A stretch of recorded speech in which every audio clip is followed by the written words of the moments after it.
जहाँ पर अभितः परितः समया निकषा हा प्रति योगे, मतलब जहाँ पर अभिता शब्द का प्रयोग हो, परितः शब्द का प्रयोग हो, समया शब्द का प्रयोग हो, निकषा शब्द का प्रयोग हो, हा का प्रयोग हो, प्रति का प्रयोग हो, वहाँ पर द्वितीया विभक्ति का प्रयोग होता है।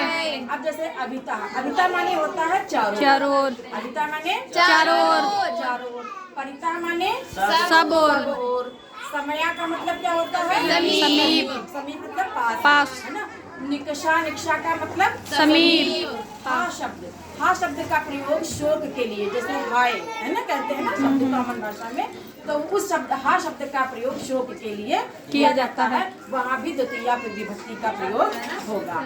प्रति, प्रति मतलब और, जैसे लगाते हैं चारों ओर, है ना, दोनों ओर या सब तरफ, चारों तरफ, है ना, तो ऐसे शब्दों का जब प्रयोग होगा तो वहाँ पर द्वितीया विभक्ति का प्रयोग होता है।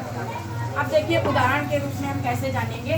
जैसे उदाहरण में लेते हैं ग्रामम परितः वृक्षा सन्ति, मतलब गांव के, परितः माने चारों ओर बताया था, गांव के चारों ओर क्या है? वृक्ष, है ना।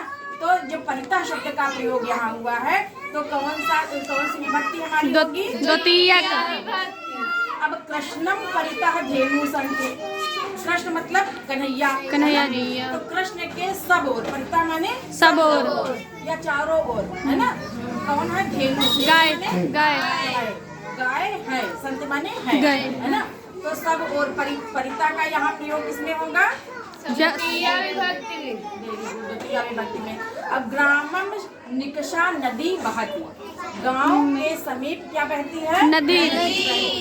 तो जब गांव के समीप, समीप शब्द निकषा माने समीप, समीप, है ना, समीप शब्द में आएगा तब भी हमारी द्वितीया विभक्ति का प्रयोग हम करेंगे। इसी प्रकार से हा शठम, शठम मतलब होता है दुष्ट, हाय दुष्ट, जब किसी को डांटते हैं, गुस्सा होते हैं तो क्रोध में निकलता है ना, हाय दुष्ट। मतलब हा हमने बताया था ना कि अभिता परितः समया निकषा हा प्रति, है ना।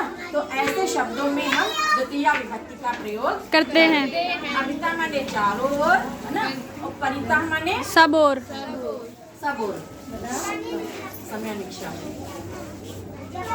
तो ऐसे शब्दों में अभिता परिता, अभिता माने चारों ओर, परिता माने चारों ओर होता, अभिता माने दोनों ओर, दोनों ओर।